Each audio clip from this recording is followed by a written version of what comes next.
Hey, this is Lee Balcom, and what I want to talk about today is because I got an email. I'd sent out a reference to one of my other videos, and the person was like, "Great, but I've got a question for you," because I was talking about what two feelings your spouse needs to feel, right? And so then the person responded with, "Okay, what about me?" And I've heard this question many times from people, so I understand what's behind that because that's all the email said. What about me? And so here is what this person was pointing to.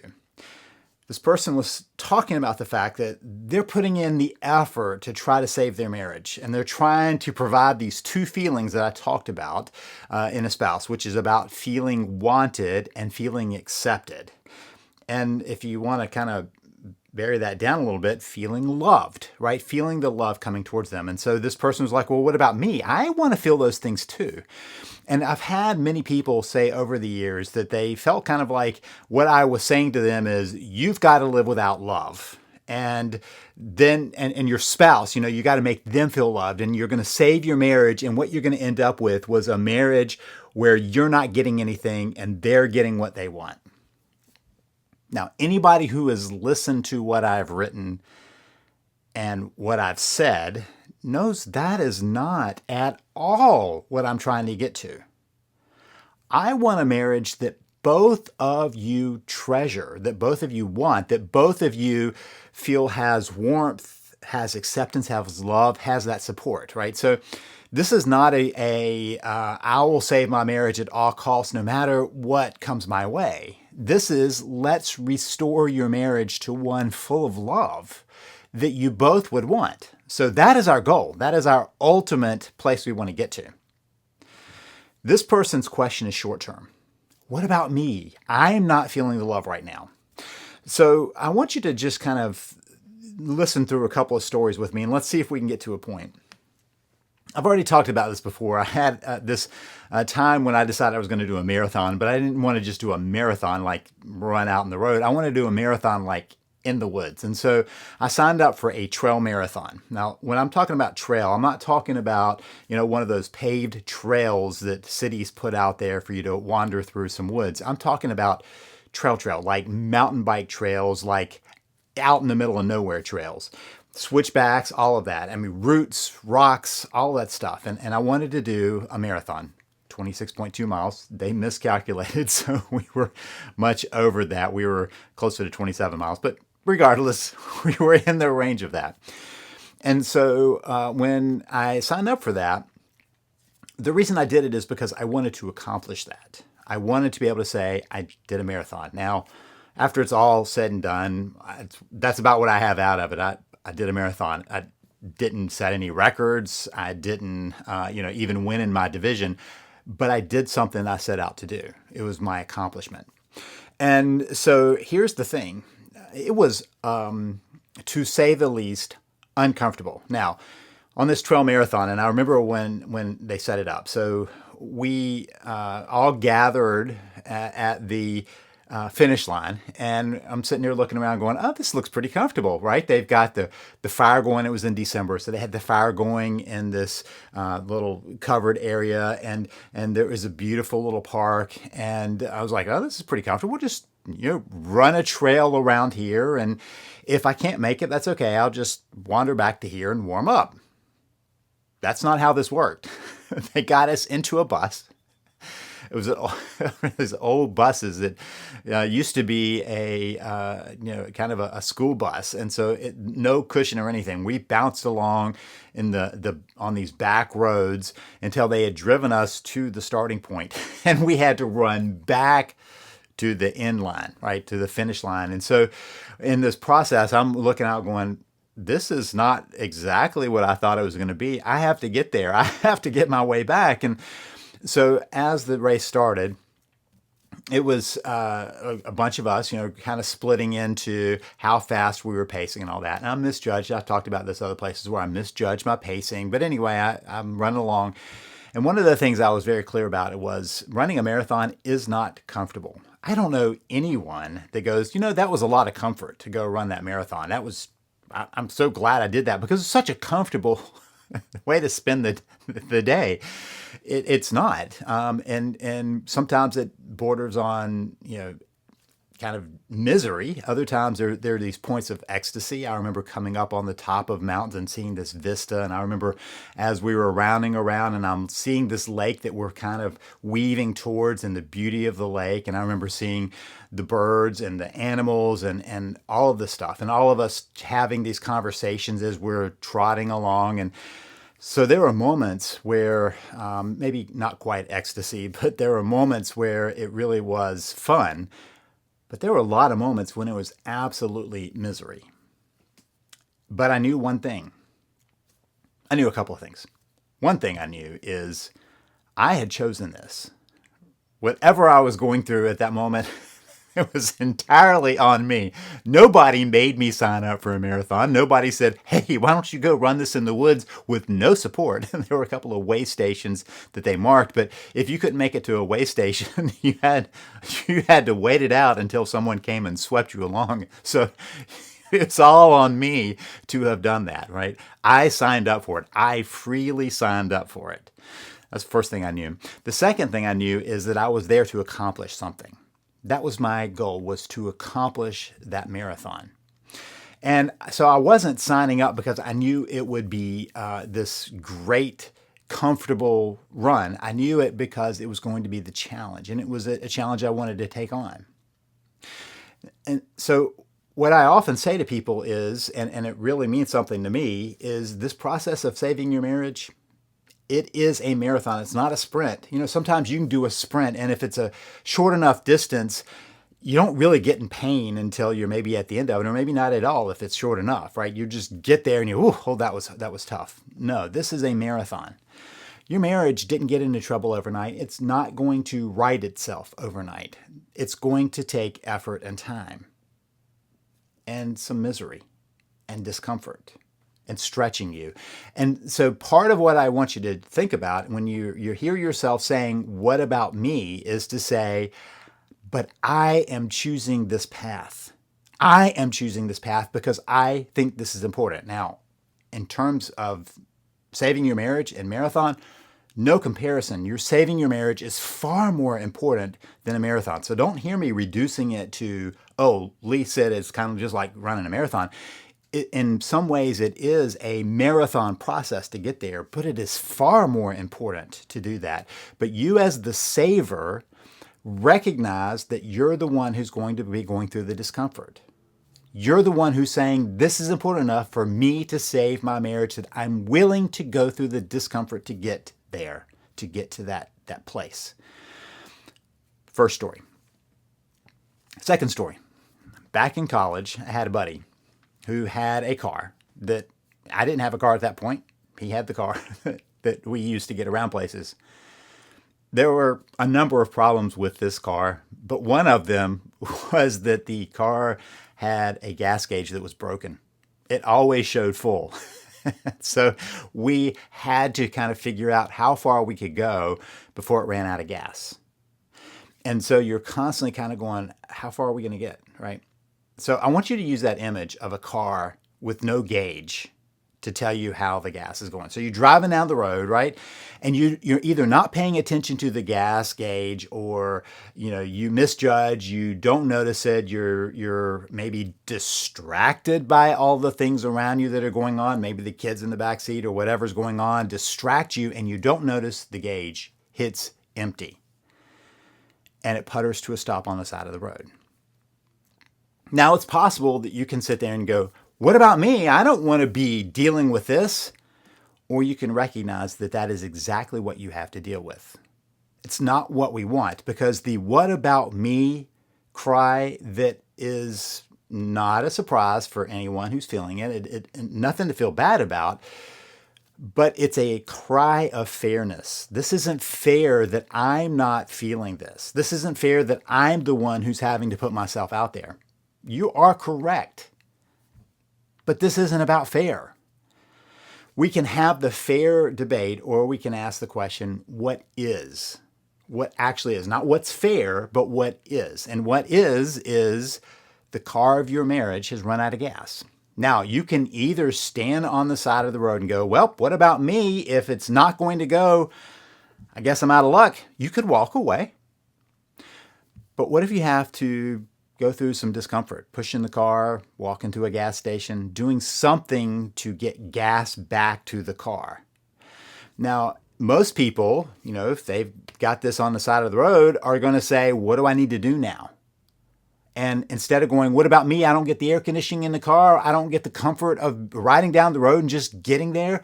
No, you have to deal with the situation that is at hand. Now, this is not a you should feel bad about where your marriage is as much as it's a this is where things are. And I know sometimes that's hard to kind of parse out, to figure out, but I just want you to be clear that if you've run out of gas in your marriage, the automobile of your marriage has run out of gas and you're on the side, this is the question: what do I do? Not what about me? Because what about me isn't going to get the situation fixed. What do I do is, maybe you do have to push it for a while to get it to where you can get some gas. Maybe you do have to catch a ride to the gas station. Maybe you have to hike all the way to the gas station and bring it back. The question is, are you willing to do it? Not because it's going to be fun, not because it's going to be comfortable, but because it's necessary. And so part of what this is about is, how do you remind yourself that you're rising to the challenge?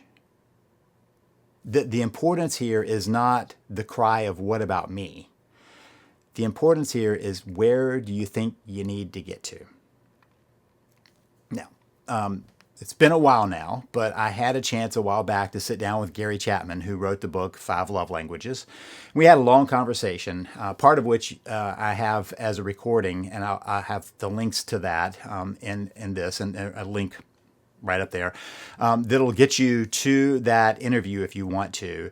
And in that interview, he and I have a conversation about what we kind of called the marriage experiment, the love experiment. And that is basically, what do you do when your love tank is empty? That's his term. And I think it's a great term, right? Your love tank is empty, because kind of like the gas tank, right? So what he says is, we all have this tank that each of us carry around, of feeling love.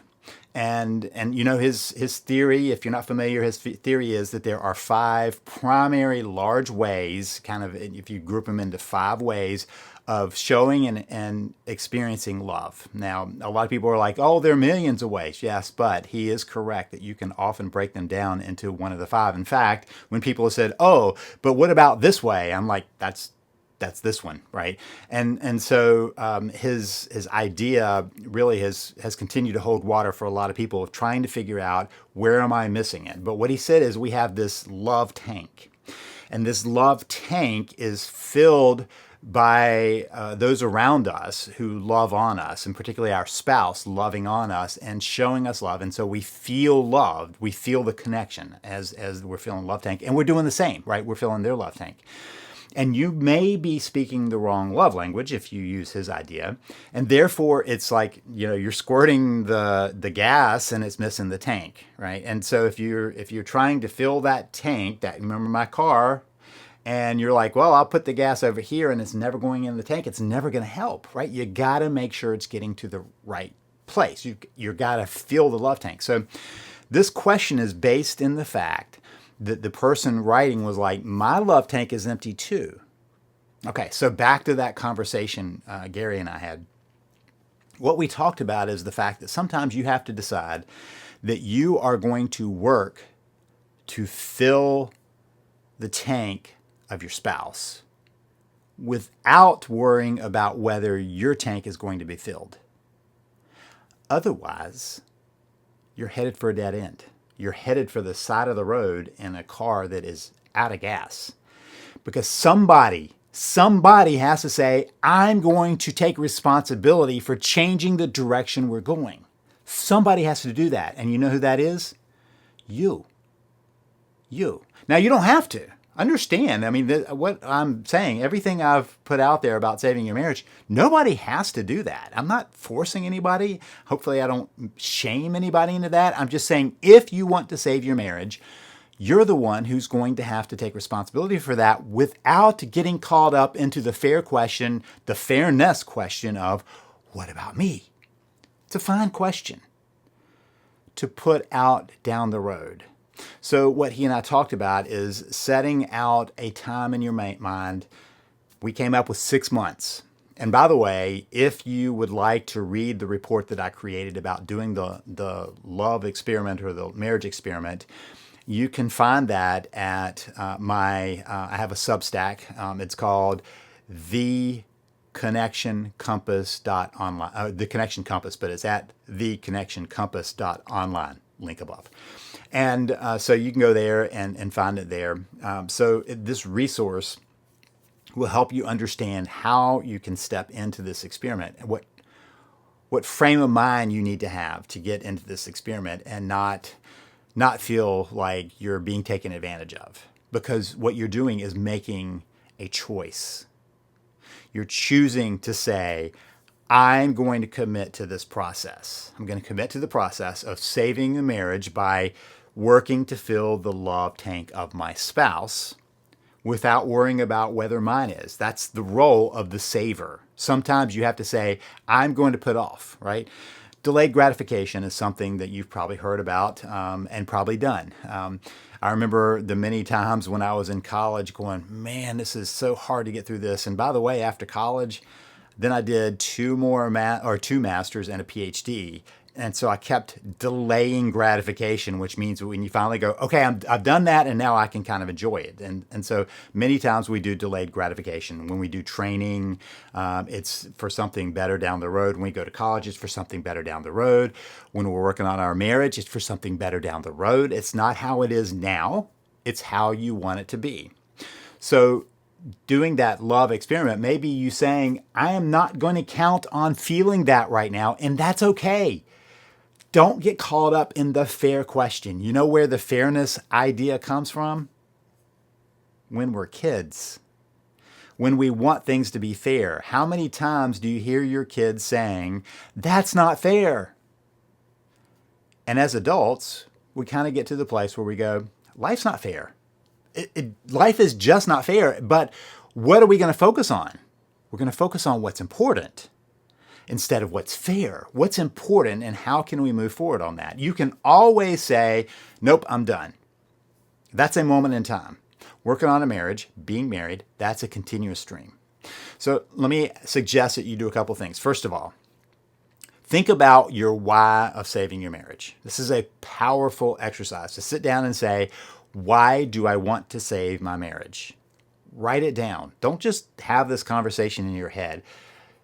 Our brains, our minds go lots of different directions unless we decide that we're going to get it down. So write it down. What are your whys? Now, when you write your list, and I mean a list, I would aim for 10, 12 things. And then I want you to look at them and recognize that there are two categories. There are the whys that are fear-based. Why do I want to save my marriage? I don't want to lose access to my house, access to my kids, access to my retirement. I don't want to lose money. I don't want to have to date again. I don't want to have to deal with the pain of this. Okay, anything that's I don't want to, those are fear-based. If you have the ones that are like, I want to show my kids a different model of marriage. I want to break the multi-generational divorce process that's in my family. I want to show my spouse the love that I feel. I want to succeed in where others haven't, right? Those are the I want tos. Those are aspirational. I don't want to, fear-based. I want, aspirational. Hold on to the aspirational ones because they're going to nurture you in the times when you're going, what about me? You're going to say, oh, I put that down the road because I'm working towards that. And as you do, what you want to recognize is the work of fixing. It's always the hardest when you're fixing things. Keeping things going, that's easier. Catch up is always harder. Think about this like fitness, right? People who are in good shape find it easy to stay in good shape. Or easier to stay in good shape. People who get out of shape find it harder to get to a certain point of fitness, and then they can cruise along, right? It becomes part of their habit. How do I know? Been through that in my life. People who don't get ready for retirement When they're suddenly getting near retirement, it may be very hard to catch up. Those who start early and build into that are ready when the time comes, right? So it's whether you're running up the steep hill or whether you've continued on a steady incline that makes a difference. Or a health issue, right? You find something that's wrong with you, you don't really tend to it, you don't go to the doctor, it gets worse. It's a lot harder to deal with something when it's gotten bad than to keep you healthy along the way, to deal with things early. Or a car, back to the car. Car maintenance. It's a lot easier to do regular maintenance on your car than to have to do the big things when what didn't get done along the way, the little things, have built up into a major problem. Or your marriage, where you become so disconnected that now you have to work to get out of the hole of disconnection to a regular place as opposed to just maintaining your connection. That's the place where you are. That's why you want to be careful of the question. It's fair when it comes up. Meaning it's okay that it comes up when you say, what about me? But then remind yourself that it really is a fairness question that doesn't matter here. That as you are choosing to be the saver, you set that aside and you decide that that's going to be something that you look at down the road as you're saving your marriage, because as you save your marriage, suddenly it becomes all easier. Okay? So that's the question. What about me? And that's my answer. I'll see you next time. Keep working to save your marriage. And if you need help with that, come visit me at savethemarriage.com.